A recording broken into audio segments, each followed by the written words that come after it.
Good evening, everyone. This is Dolores Cannon with the Metaphysical Hour. We're live tonight on the dynamic 4th of July.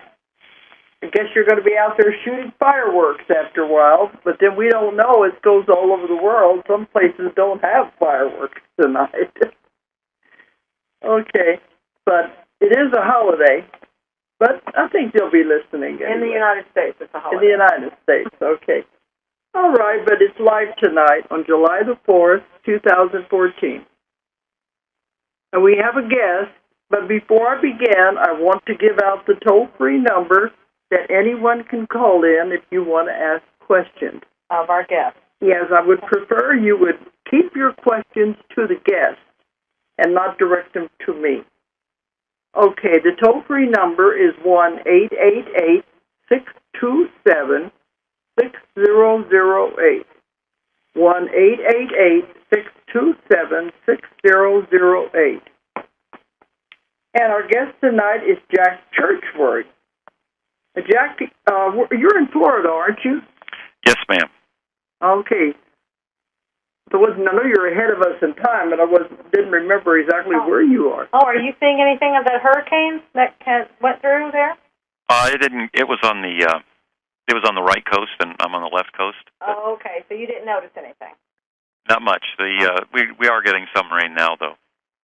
Okay. Yeah, you're on the Gulf side then. Correct. Okay. All right. Well, Jack Churchward is one of our authors, and he just spoke at our Transformation Conference, which we just had a few weeks ago. Now, I'm still recovering. Are you, Jack? No, I had a great time. I'm recovering from getting prepared previously, but yeah, everything went fine as far as I was concerned. Oh, yeah, it was a wonderful conference. We had a lot of compliments. Oh, absolutely. It was fantastic. I think it's one of the best we've had. But my job is trying to keep everything running smoothly, and so it's work. Mm-hmm. But anything is work. Yeah. Okay, but we're going to have Jack tonight talk about his new book. He's been on the show before because we published one of his books, and that was his second book. But those out there who have been in metaphysics for quite a while should know his great-grandfather, who was James Churchward. Yeah, get the names right this time. Jack, Julie said when I introduced you, I kept switching the names around, calling you James. Okay. They know who I'm talking about, and who you're talking about, I'm sure. Yeah. Okay. But James Churchward is famous now. He wasn't famous whenever it happened. He was in much controversy. But he's the first one who wrote about Mu, which we now call Lemuria, the continent that was in the Pacific. And his great-grandmother wrote these books about it. And over time, he's still considered a great authority on it. But Jack has done a lot of research, and he brought back his great-grandfather's work. And we published the first book, which on Lemuria, Lifting the Veil on Mu. But now he has a second book, The Stone Tablets of Mu. And this is some information on James Churchward that has never been published. And that's what I like. I always like finding lost information and bringing it back to the public now. So we're going to talk with Jack tonight about this new book of the information that his great-grandfather had found. Okay, Jack, but first you want to tell them about yourself? Certainly. My name's Jack. I'm, as Dolores mentioned, my great-grandfather was James Churchward. I was born and raised in Florida. Was an Eagle Scout. Joined the Navy, and after the Navy, I came back, went to college, and I've been employed as an engineer for over 30 years with an international aerospace firm.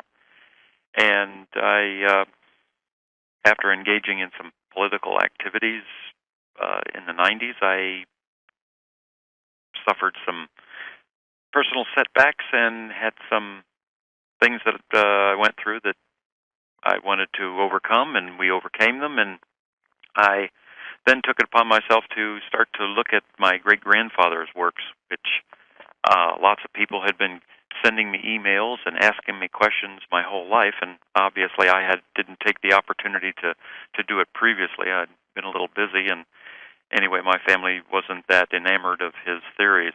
So a few years ago, in 2005, I started studying my great-grandfather's works and looking at what his theories were and what kind of man he was and what kind of life he led.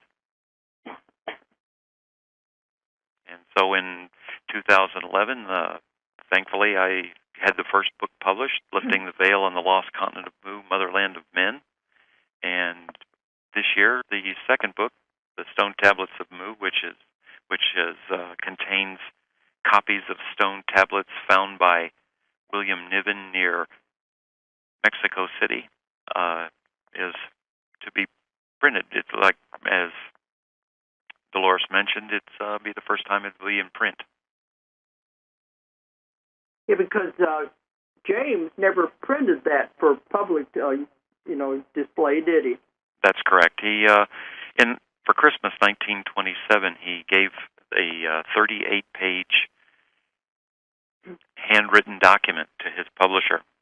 He had just received some images of some of the tablets that William Niven had been finding in near Mexico City on his digs, and James was able to translate them and using what he had learned in India. And he handed this over, and it went into his publisher, Edwin Rudge. It went into his personal papers in the University of California library system and was kept there. So you kind of organized it and put it all together, didn't you? Well, I wanted to make sure that first of all, that the original document reached. I had read about it ever since I started my research, and so it was great to actually receive a copy. But me having a copy isn't like everybody else being able to also see a copy. So that's one of the reasons that I undertook the project to make the book available. Yeah, because I'm always looking for lost knowledge, and this is definitely lost knowledge. But this David Niven was an archaeologist, wasn't he? William Niven? Yes. William. I'm thinking David Niven is the movie star. Yes. You're having a thing with names, right? Yeah, I am. Okay, William Niven was an archaeologist, wasn't he? Well, moreover, he was a mineralogist and had engaged quite a bit in that. And in 1891, while he was in Guerrero State, he was visiting the governor to talk about some mining rights. And on his way out, he, after seeing some of the artifacts that the governor had collected from this area, he went out and spent, on his way back to Mexico City, he took it upon himself to explore the ruins, and I'm guessing that that's when he caught his archaeology bug. Mm-hmm. And but how did he find them? You said they're more than 30 feet below the surface, aren't they? Well, that's correct. He originally started the digs that became known as Niven's Buried Cities in 1910 when he and his family moved to Mexico City, and he opened up a storefront there. The native people who had been digging in the clay pits were selling him artifacts, and he had been selling them.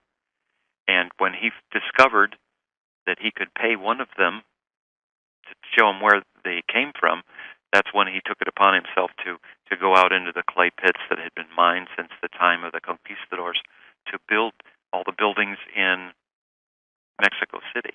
And he found out where they were, did some survey digs, and then started on a 200-square-mile area close to Santiago Ahuizatla and Azapalco,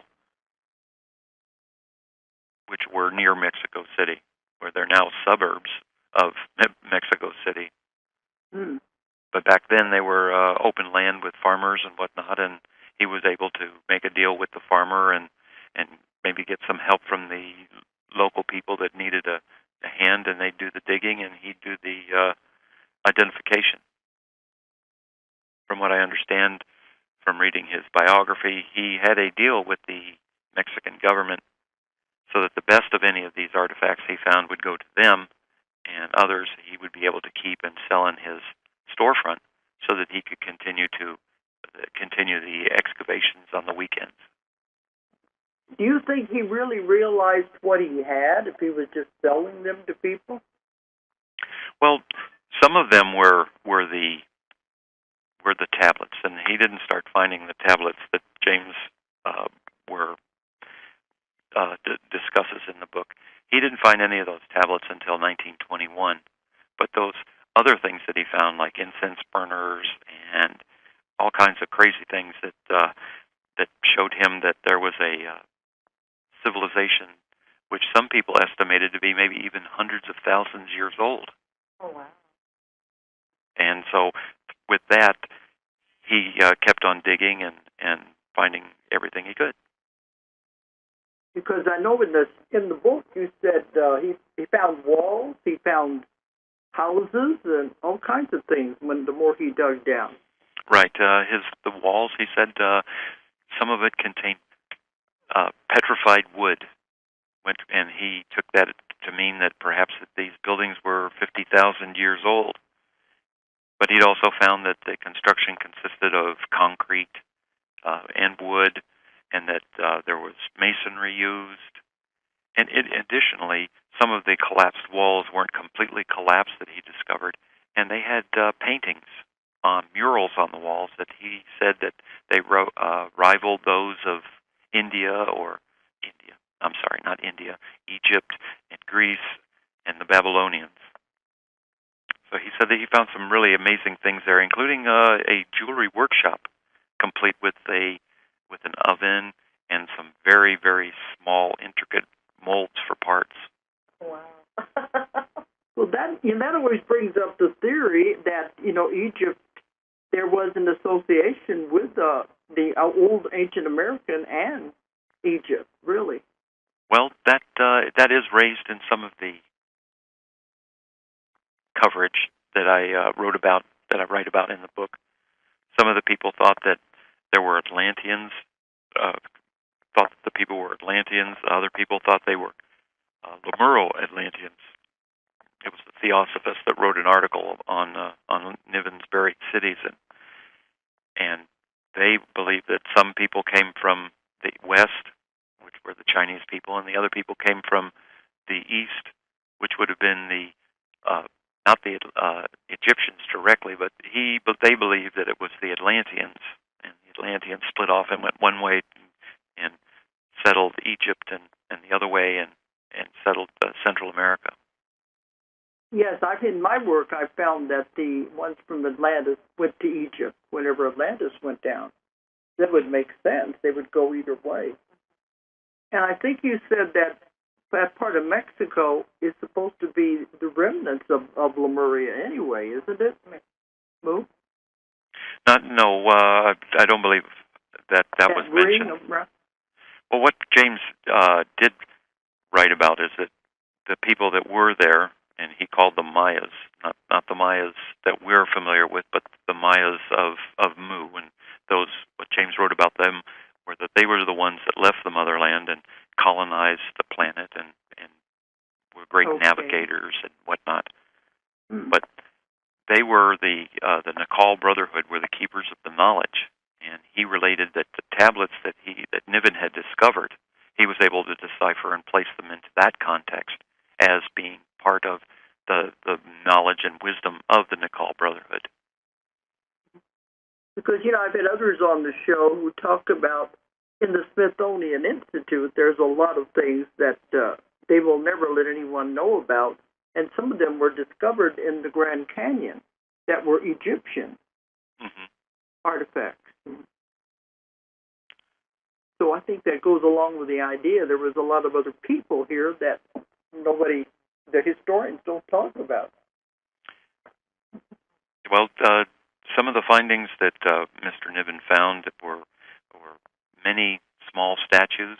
In fact, the number is in the thousands of small statues that he found in the one ancient riverbed. He said that there were Arabic types, people from Africa, people from Southeast Asia and Asia, just a complete metropolitan mix of people, many different cultures and many different faces of many different peoples.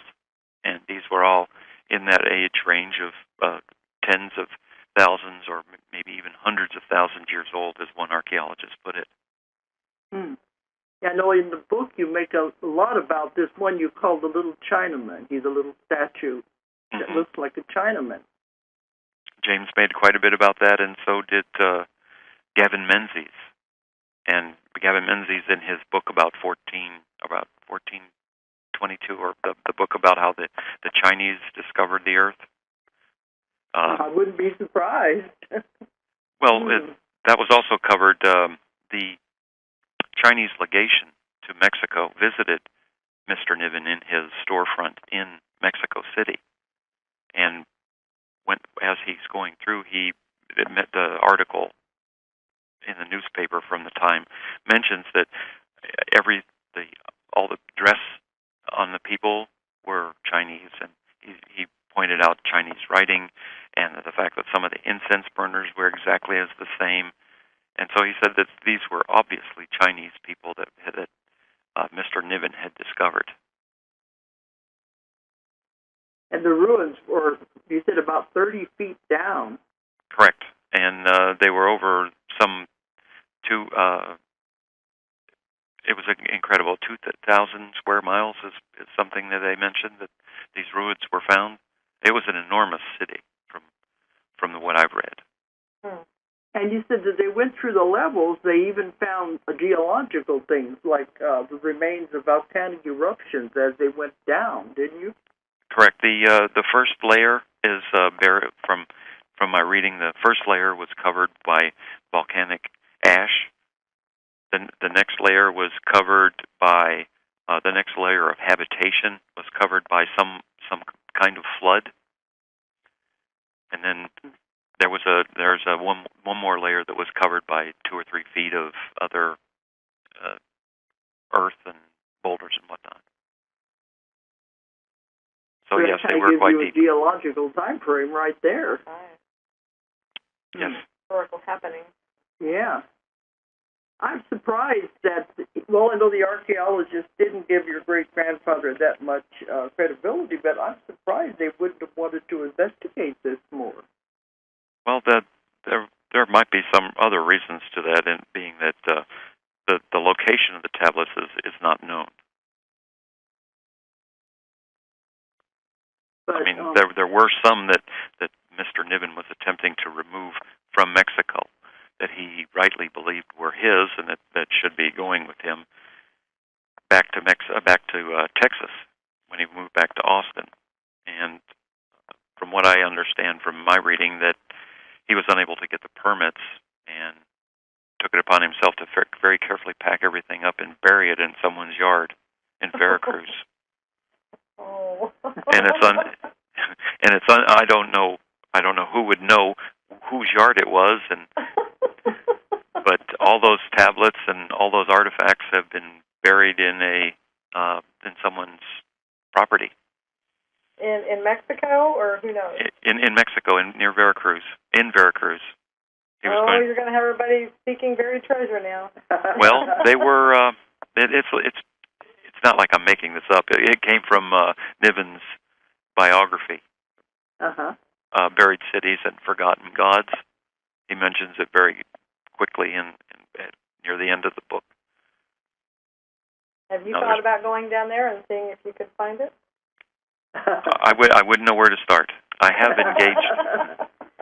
started to engage the Mexican government, because I discovered some letters in my great-grandfather's nephew.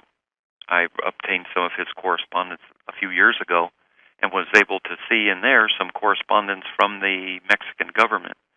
They were very interested in if he knew any information about Niven's artifacts or Niven's tablets or anything. And eventually it got to the point where I believe Howard Kersey, my great-grandfather's uncle, was actually taken or invited to the New York consulate of the Mexican government to discuss whether or not the artifacts were available or around or anything. And from what I understand, he would put down essentially what was his reply. And each time he wrote back that he didn't know anything about it, didn't have any of their correspondence, and didn't have any of the artifacts. So I hope that with an inquiry to the Mexican government, we can interact somewhat and maybe find out maybe they have already found them and that they're in a library or a museum somewhere on display. Because you said they took everything that he had in the storefront, then it was taken or what? No, I believe he packed it up to take it back to Texas with him. That's the part he packed up, what he had in the store. Correct. But all the best of all the artifacts he had already provided to the National Museum of Mexico City, in Mexico City. Yeah, I thought you said in the book that there were some in a museum, and that's the one in Mexico City? Yes, I believe so. Some of the other I believe that more of the implements as opposed to the tablets, the incense burners and the other things that he found. So the majority of it then, we don't know where it went then. That's correct. And lots of people have been looking for it. And like I said, even including the Mexican government. So hopefully they'll know if they found it, or maybe somebody's already went out in their backyard and dug them up, and maybe they're on display somewhere. Maybe. Yeah, they probably didn't know what they had. Oh, it sounds like a basis of a movie to me. Well, that was what I was saying. When you sent the manuscript to me, I said, well, show us on a map or something where these are, and you're going to have everybody going there. But you said it wouldn't do any good because Mexico City is built over that location now. Yes, quite. The urbanization of the Mexico City has been skyrocketing over the last 80 years now, and it's just it's all a concrete jungle. But I imagine that along the way, that while they were digging foundations for different buildings and infrastructure, that they probably ran into some of the artifacts, and hopefully those were kept and put in the museums. But it's hard to say if they went down 30 feet. That's true. On these foundations. Well, but his dig site, he had it exposed. I mean, what happened to that? I mean, did they just cover it back up and then start building on top of it? Quite possibly. Wow.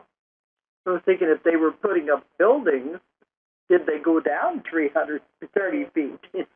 Well, if they were digging pipes or subways or something like that, they might have intersected some of it down there.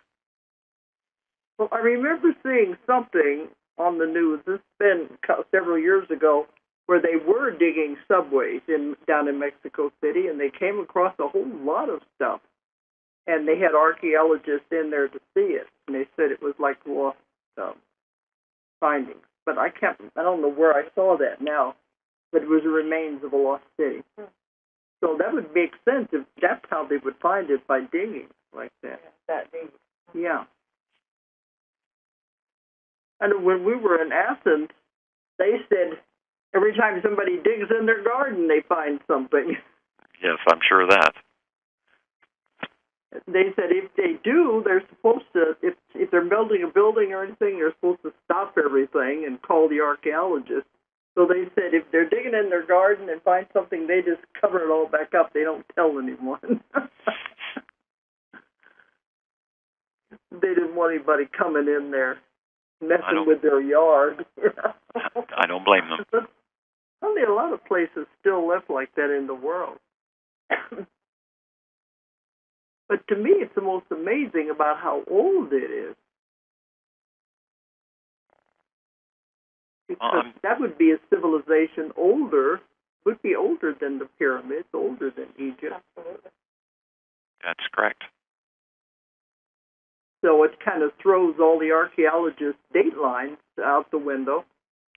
But I'm not sure that he had any of the tools to accurately date it. For instance, his association with the man who owned the lease on the petrified forest, he had earlier in his career had gone into partnership with him while he was at one of the mineral shows that went during his activities as a mineralogist, and they opened up a storefront in New York City. He was selling some of the petrified forest artifacts, the petrified wood and whatnot, and he took it upon himself to, from the dating of that petrified wood as 50,000 years. That's why he gave estimated the age of those to be 50,000 years, because he found some petrified wood there. Has it ever been any of these things, have they been retested or redated to confirm or dispute? Well, I'm not sure that there was any organic material available. Usually they use maybe charcoal from a fire or something that's in situ with the artifact, so that they can properly analyze it. And I don't believe any. And I'm not sure that there's tools have been available to them. But these little figures, because they couldn't really date them, all they know is they didn't fit with the history of all these different races that they represent. That's correct.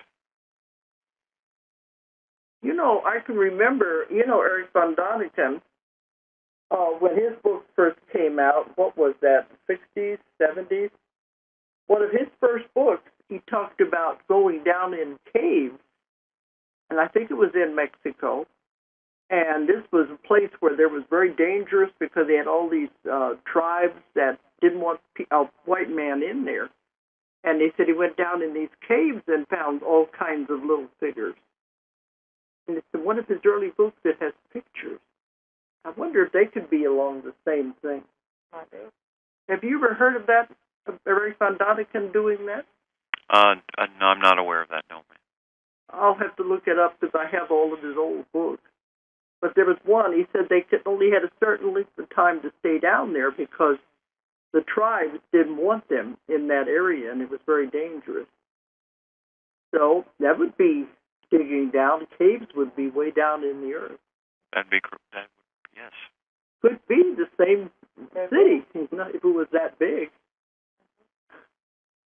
We're sitting on all this stuff and we don't even know it. Exactly. We have no idea what's underneath us in the earth. We were in Newgrange in Ireland. That's older than the pyramids. So we're finding a lot of things that are older than the pyramids. Right. But they're all, well, it was above ground, but not by much. Yeah. Well, I think that's fascinating. And I really like your curiosity, too, that you want to explore, to bring this information back. Well, I'm not sure that I'm undertaking the opportunity. I'm taking the opportunity to research my great-grandfather's works due to all the questions I've been asked, and the fact that I did take quite a negative approach earlier in my life. My family was not always, well, my family was never fans of my great-grandfather. And we're not very happy with him and the way he behaved. And I believe they had it out for him when he tried to discuss, when he wrote his books and whatnot. They didn't believe a word of it. And that was what was passed down to me. At least they weren't destroyed, anyway. No. There are a few things still available. So how does the family feel about you resurrecting all of this? I'm the last Churchward, other than my son. So I could talk to my sister, but in fact I sent her a copy of the book already. But I hope that I haven't found any person that, it's not like I'm solidifying his work, Yeah. adding any validity. I'm just taking it upon myself to research it and provide the results of my research to whomever might wish to read further information. Mm-hmm. Well, I admire you for doing it because it is bringing back information that could have been easily lost. Mm-hmm. I can only imagine what James Churchward felt when everybody was criticizing him. Well, I know that he got some very unfavorable remarks, but then on the other hand, he did have quite a following of individuals who believed in him.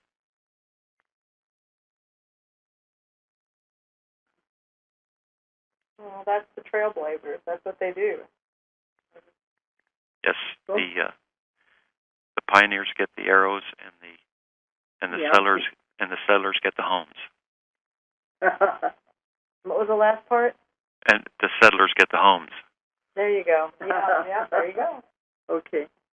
Because I remember in the first book you republished here that James Churchward found this information when he was living in Tibet among these priests. So they lived there so long they allowed him to look into the ancient records and things. Well, he wrote in his books that it was in India that he had India. discovered. I thought it was in Tibet. Well, he said that later on he had seen various manuscripts in Tibet, but he didn't. In most of his books, he took it upon himself to keep the location of the monastery safe and not tell anybody.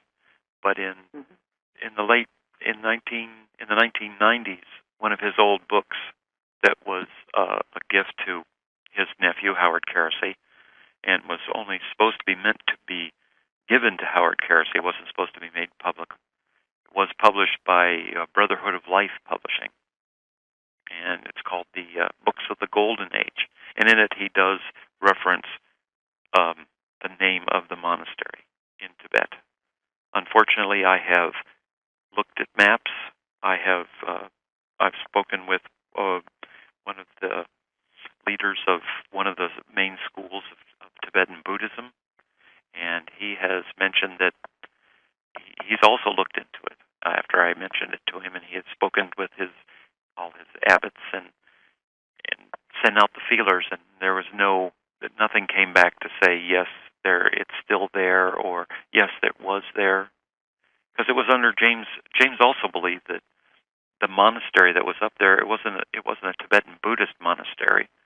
It was still run by the Nakal Brotherhood from the earliest stages of time. Well, that's like the Vatican. People can't get in there, and it has all these records. So some of these places did preserve the records over thousands of years, and he became friends with them. He lived with them. So that was how he eventually got to see these, and they had to be translated. But yet people thought he was making everything up. Mm-hmm. I was just thinking about then versus now and how research was done and what he was doing and traveling. I mean, even the traveling was much different than it is now. Yeah. What he would have undergone to do all of this. And to live in those places for such a long time mm-hmm. to get the information. All the evidence.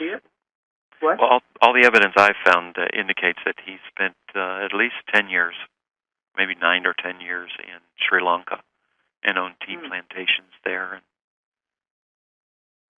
Because you have to live among these people a long time to get their trust, to let them let you see these things. Well, see, that alone would have put him in a really different category. He's gone to all these places, and so people they would have a hard time identifying with that, probably. Yeah. Not in the world at those days. Nobody went anywhere. Right. They didn't have airliners or anything. I think it was all done by ship or walking. Yeah.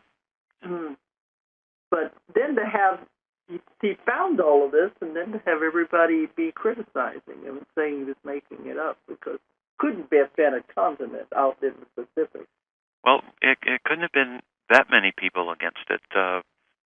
More correspondence that I found from from Howard Karras. He said that in 1955 they were still selling 1,000 copies of The Lost Continent of Mu every year. Mm. And that was... So it has survived anyway. Correct. And he died in 35, so 36 actually. So 19 years after his death, they were still selling copies of his books. And, well, actually, they're still selling them today. Yeah, they're selling your edition. Well, you're selling my edition, but there's also other editions out there. Mm-hmm. On other. But you did say some of the ones that are being printed don't have the authority to do with that.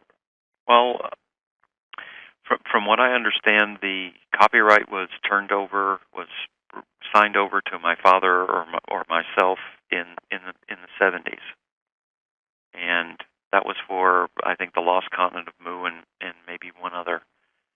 And I haven't checked into it, but everybody's publishing them, and I'm not sure that I could really do anything to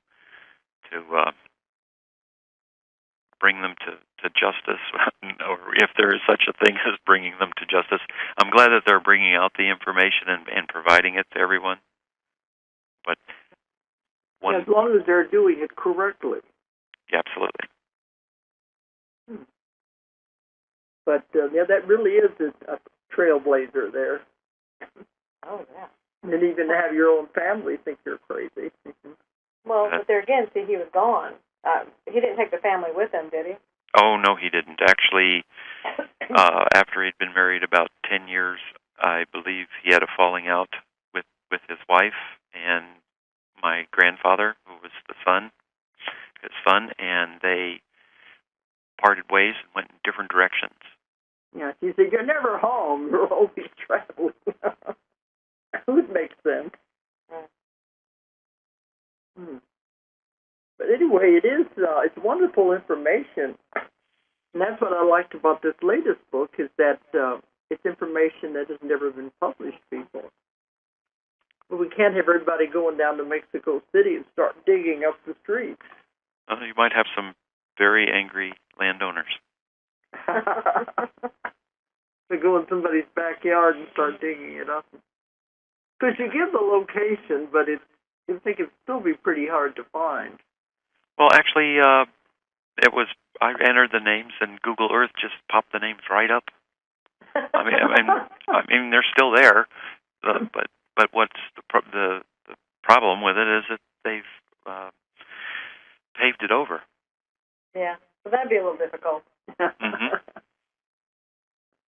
Otherwise, everybody would be going down there. Take a jackhammer with you people if you go.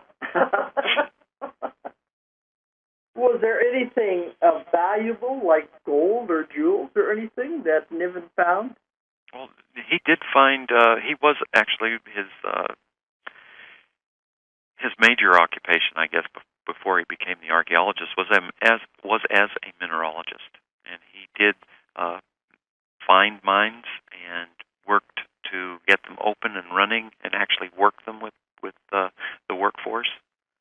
And in one case, he actually worked on getting a boat run down the Balsas River, I believe, to the Pacific, so that he could, because they couldn't get a railroad into the area. So he was working on obtaining a boat route so that they could ship the ore down the river and get it out of the area. That was the hard part. They could find the gold, they just couldn't get it out of there. Oh, and I guess it was a little difficult to take it out on mule train or on donkey back, especially with the level of bandits and outlaws that were there at the time. It wasn't very safe. But when he was down digging up the cities, did he find, gold and jewels and things or anything like that, or was it just the little artifacts? Well, I did.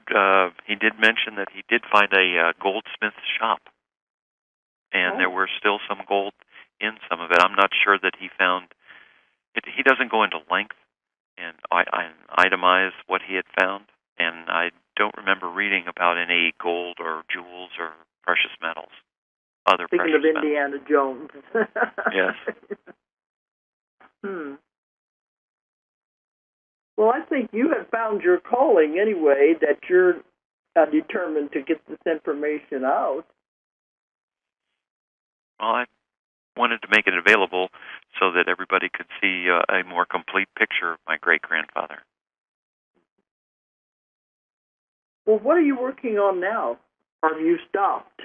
I took it upon myself to take a short break. I've been talking with my wife, and perhaps the next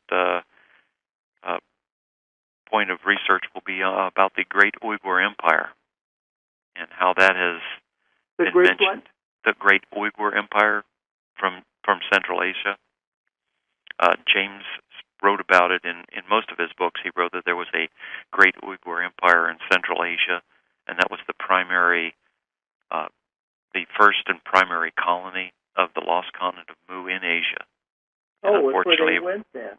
And it was, unfortunately, he says it was wiped out, but he mentions that they did find some wonderful artifacts about him. It's also mentioned by Edgar Cayce, and there is other literature about it. In fact, some of the Bosnian pyramids there, I've heard talk that perhaps they think that elements of the Great Uyghur Empire went there and built them. Yeah, I know we've heard of pyramids in China. And then in Bosnia. Yes, Bosnian one too. But the Bosnian one, we had someone come at our UFO conference to speak about that, and they're just now beginning to excavate them, finding tunnels. But I also heard that they'd found pyramids in China, but they weren't letting people come into that area. Well, actually, those are near Xi'an, China, which was the ancient capital of both the Han and the Tang dynasty. And they're not really pyramids. They're more like flat-topped mounds of earth. Closer to, rather than looking like Egyptian pyramids, they look closer to what is found in Mexico. But yeah, those pyramids, although they're saying that they're tens of thousands of years old, most of them, there are local records and knowledge that those came from the Han dynasty, which was 200 BC to 200 AD, and the Tang dynasty, which was in the 8th and 9th century. So they don't reach back to as far as that. At least that's what they say on the ground there. They're not as old as the ones they found in Mexico. Then. That's correct. Well, to me, I think that would make sense then.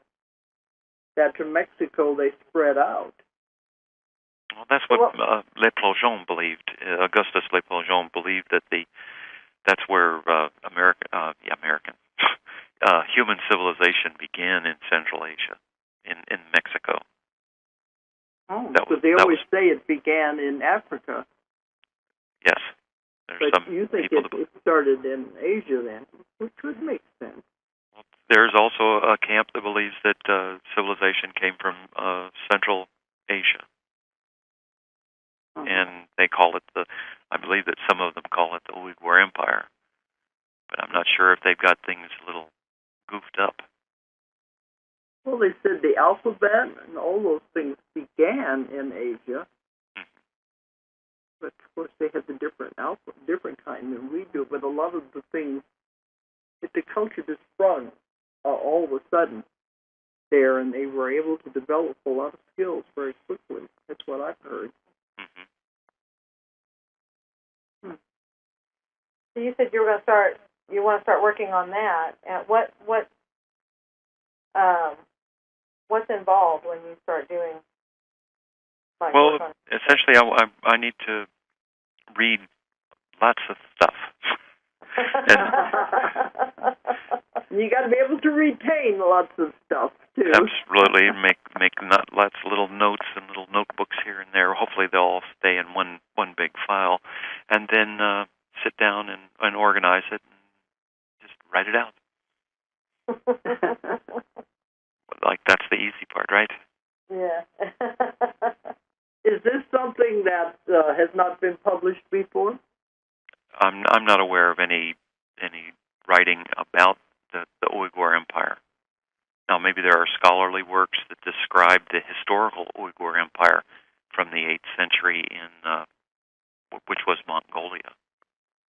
But I don't believe Mongolia, where Mongolia is now. Correct. Mm-hmm. And those actually they were chased out by the Kyrgyz, and the Uyghurs went westward.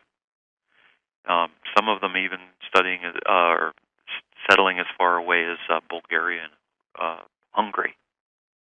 And actually, the Magyars believe that they're descended from the Uyghurs. So that takes on. I'm thinking Magyar. I think is associated with Hungarians, isn't it? Mm-hmm. Yes. Yeah. But so really, they're all interconnected. I guess when you come down to it over there. They believe they're a Turkic people descended from the Great Uyghurs, the Great Uyghur Empire that were chased out by the Kyrgyz, and they've eventually settled in what is now called Eastern Turkestan, or the Chinese government calls it Xinjiang. Mm. But more went even farther west and settled parts of Europe. I know we were in Istanbul. They were talking about how old that is there, the Turkish Empire. That always has fascinated me, the ancient world, the ancient things like that. So, here you're right in the middle of it. Absolutely. I enjoy studying and finding out how perceptions change and our thoughts about history have changed over the years. Uh-huh. I love research. To me, that's the meat of everything. And you love history, too. Oh, yeah, I love history and I love research. I like digging through a book. I said, when I'm writing a book, I could spend all day at the university library looking for one little tiny thing. And that, to me, is heaven. Other people wouldn't understand that. I understand that well, yes. It's just like dotting the I's and crossing the T's, just getting everything done. And as an engineer, I'm a detail person. Yeah, you would be. But I used to go to the university library here in Arkansas and do my research. But I used to see all these kids in there, they're college students, and I kept wondering, do they really realize what they have there? Because, they weren't paying much attention. But nowadays, the kids do research on the Internet. They don't know what real research is. Yeah, it's much easier to do a text search on a Google PDF than it is to go and dig it out of the book. Right. Because I used to have the library find me books they didn't have through interlibrary loan. And sometimes there'd be only one copy in existence that would be in the Library of Congress. And they would send it for me to read. And to me, that's heaven. Well, that's another reason why I wanted to make this book, the copies of stone tablets found by William Niven near Santiago Ahuizacla near Mexico City. Those long titles are getting me. But Nobody had to cut the title down. Yes, quite. But you spoke at the Transformation Conference, and I think you had a really good reception. Thank you. And you did a workshop after that, didn't you? Absolutely. Mm-hmm. I'm also starting to do a little more research on the side to work on a workshop called Lemuria or Mu. And as I was asked that question at the conference, what's the difference between Lemuria and Mu? Well, if I had time, I could probably give a good answer, but we really didn't have the time then, and it would take a while to differentiate how Lemuria is different than Mu, but there are subtle differences. I've always thought it was the same, just a different name, but I always thought Mu was the same thing as Lemuria. There are so many different versions of Lemuria that I've found. Excuse me. That it makes it very to make a blanket statement. I guess you can make that blanket statement, but There's just so many different theories of Lemuria. Would it be, or you may be indicating that maybe Lemuria was part of Mu? No, I don't believe so. Okay. There are different theories. For instance, one theory believes that Mu existed only as a zoological area. Oh, like a myth. And another theory later thought that Lemuria was the birthplace of the human species in the middle of the Indian Ocean. And another theory has it that Lemuria was part of a problem of a continent that streaked across the Pacific Ocean and crashed into the United States and part of it glommed itself onto California. And it's all kinds of, all over the place theories about Lemuria. Uh-huh. And so I want to look into the various theories that are out there and see what they have in common and make a comparison to Mu and let people make up their own minds whether or not Lemuria is Mu. Mm-hmm. Well, we were in Hawaii. They like to say that is remnants of Lemuria, especially the island of Kauai. When we were on Kauai, that's the oldest one. And you said you felt things when we were there. Oh, that island talks to you. Vibrations and frequencies there. But they like to say that those islands are part of the remnants of Lemuria. Well, I'd like to hear any information. In fact, one person did come up to me at the Transformation Conference and mentioned that an archaeologist had just recently discovered some new ancient artifacts that put the history back a lot earlier. The lady didn't know the exact details and passed me along a phone number, and I need to get in touch with them and find out just how far back these new discoveries put them. In Hawaii? Correct, yes. Because a lot of that is new land, like the Big Island. Mm-hmm. But that's like there's a ring They there. specifically said Kauai was the one that was, because it was the mother island. Uh-huh. And they were specifically saying that, and I thought the islands were all the same age, but yeah, they were all from the same. It was like, why wouldn't they all be that? But they were specifically saying Kauai. Well, anyway, it's all interesting, and this is what I like. That's what I like to publish: lost knowledge, lost information. Okay, Jack. Well, we're coming up to the time we're going to sign off. The hour has gone very fast. Tell people how they can get a hold of you if they want to contact you. Well, the easiest way is my website is jack.churchward.com.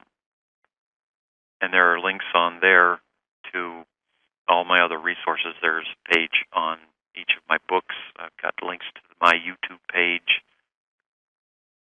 An even shorter one would be on j.churchward.com.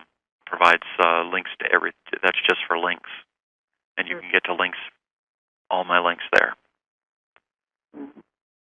And that's Churchward, CHURCHWARD. That's correct. j.churchward.com. Oh, okay. All right. Well, then if they want to get a hold of you, and maybe they know something out there that might help you. Yes, I please. know they're going to have questions. Absolutely, and the please. Book is, you said it's available now. Well, it's due to be here on Monday, my understanding. Yeah, we was hoping to be here for the conference, but it had all kinds of things hold it up. I don't know. It had its own timeline, Jack. Absolutely, I understand. Karma. But it'll be here, and then it'll be available. It'll be in the stores, right. And probably on Amazon and on our website. It can be ordered. Right. And it's called The Stone Tablets of Mu. Okay.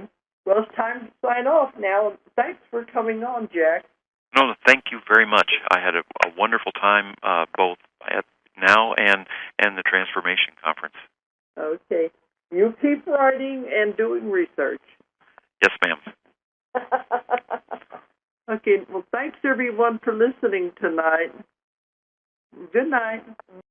If you enjoyed the show, check out more of our other videos And be sure to subscribe and click the like button. Thank you for listening to the Metaphysical Hour with Dolores Cannon.